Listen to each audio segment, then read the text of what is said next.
And there we go. Michael Lair, coach at Mohawk, the Warriors, correct, Mike? Yes, sir. Congratulations on making it to the PIAA championship here in 3A. And, I'm here with Dell Jackson, my cohort in crime here for the NFHS broadcasts of the girls. And the most unique, I want to thank you for giving us such great statistics here. The most unique thing that I got from your statistics is you've won 11 straight postseason games. So you were on quite a roll last year before everything got stopped too, right? Yeah, we were in the state quarterfinals, getting ready to play, I believe, the 13th of March. And we were shut down obviously that day, and we never got to finish last year. So it's been a long year in between. But I'm just, we're grateful for the opportunity, returning a lot of these kids to be able to get these kids to finish hopefully on Thursday. You got a question for Coach there, Dell? The only thing I was looking at the roster and the stats, Coach, and the one thing that jumped out at me as an ex-coach, I'm looking at your roster, and you got 4 seniors. So your girls have been through the wars here. Have they been together for 4 years? I mean, how's that work for you? Oh, they've been together since they were in 3rd grade. They went to our elementary school, and I remember watching them play in 5th and 6th grade. So they've been Mohawk kids their whole life. How would you describe your style of play for us? I feel like we play fast, maybe what you would call structured fast. There's not a lot of in-game coaching, so to speak, and running a lot of plays. We spend a lot of time in practice trying to work on where we want each other to be and what our goals are. But when we get on the court, it is not a football playbook mentality. We're trying to play basketball and not run plays. So. Yeah. And that's, the one thing that I gleaned from your information as well is that I can understand why you have that style of play now, because your girls are really athletes. I mean, you've got girls going on to the next level and things other than basketball, right? Like track. So I can understand why you're playing up tempo, huh? Yeah, absolutely. We have one kid, graduating, going on to play basketball. The others are playing, running track, playing softball, playing soccer. So, this is something that they do, but it's not who they are full time, so they got to, at a school like ours, they got to get, I wouldn't put it past these kids come Friday, they're on to their next spring sport. They're already a couple weeks into those seasons. So they got their big assets on the teams they're about to go to. Yeah, absolutely. And Paige Julian looks like, at 20 points a game, 7.2 rebounds. Obviously, she's one that I think you're probably going to lean on a lot, right? Yeah, Paige is just an incredible athlete and a highly skilled basketball player all wrapped into one. So we rely on Paige heavily to do a lot of things for us, Well, what's it been like around school here? Talk to me a little bit about, obviously, the disappointment from last year, but how has that really carried over, into this season for the team and the school? Well, we're still on a hybrid learning. We're not fully back to school yet. Some of our kids are not, they can choose whether they want to be in the hybrid model or they want to be fully remote. So we have some kids that are coming every other day. We have some kids in our senior class that are home full time and haven't been back to school since November. So the school climate is definitely different than a year ago when, we were packing every gym we were playing in and traveling to neutral sites. So that being said, it's a different climate every day. Like I said, some of these kids haven't been in the building since before November. Mm-hmm. Yeah, it was fortunate. And I tell you what, before I go on there, Dell, you got another question for Coach? The only thing that I was interested in a little bit, Coach, is the COVID issues in your league. Has there been issues in your area? How did the mask thing go? How did the refereeing go this year? I mean, everything was a little bit different. So from your point of view and from your area, what's been happening? Well, we were shut down. I had a number back in February. Our last shutdown for our team was a 10-day shutdown early February. But in that shutdown period, I remember saying to our coaches, we had missed over 60 days Wow. of in-season, calendar days between Governor Wolf shutdown.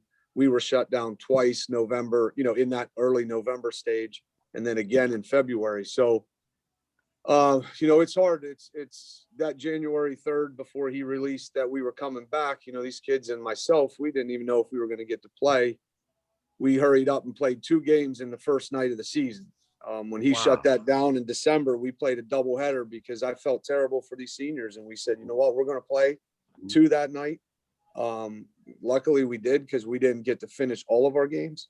But since that February shutdown, we got traced to a team we played, which caused us to sit for 10 days. And then since then, we've knock on wood, continuously been able to stay in the gym.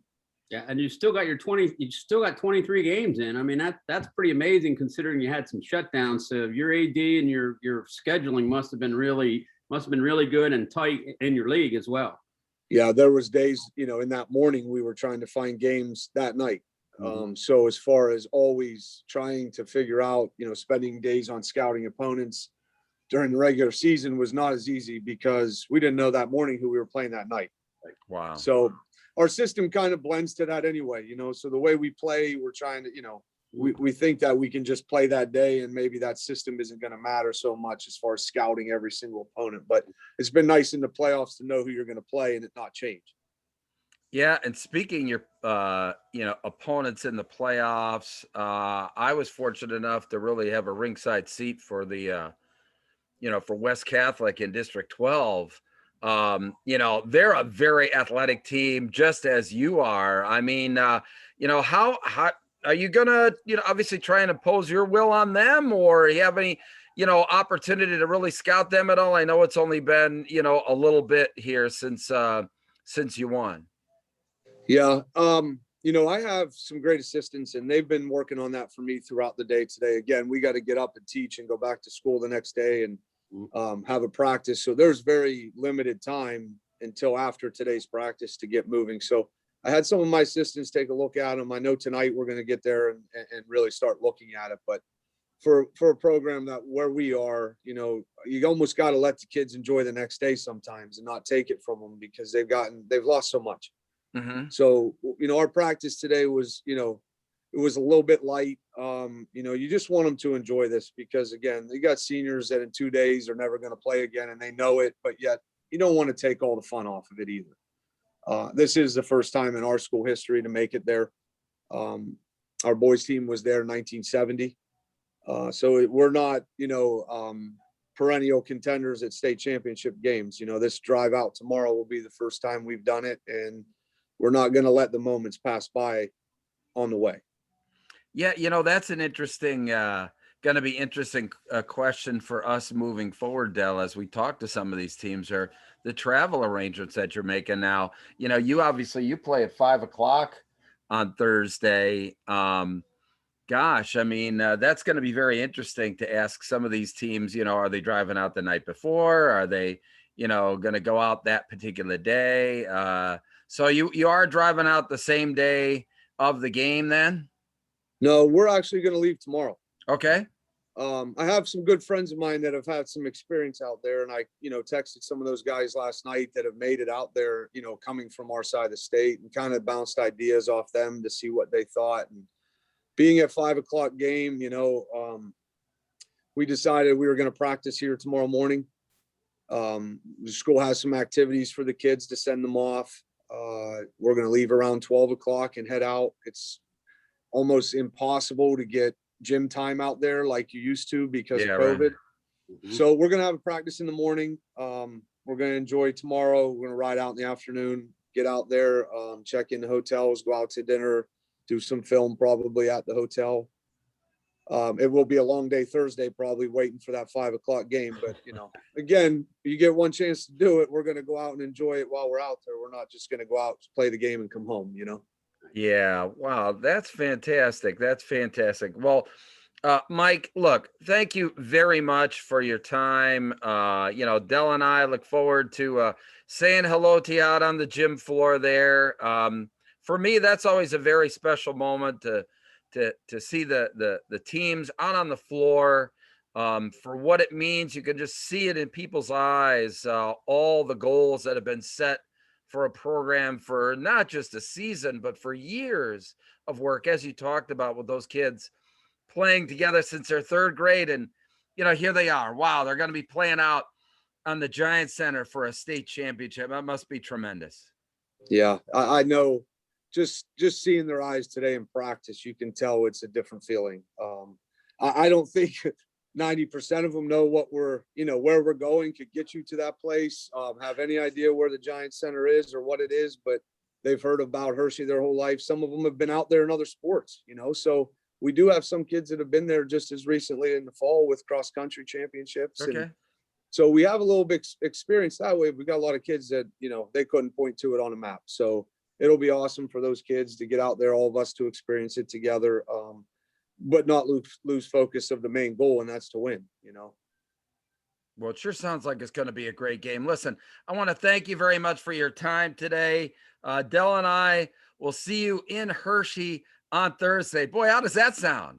That's great. Thank you very much. All right. Thank you very much. We really appreciate it. Take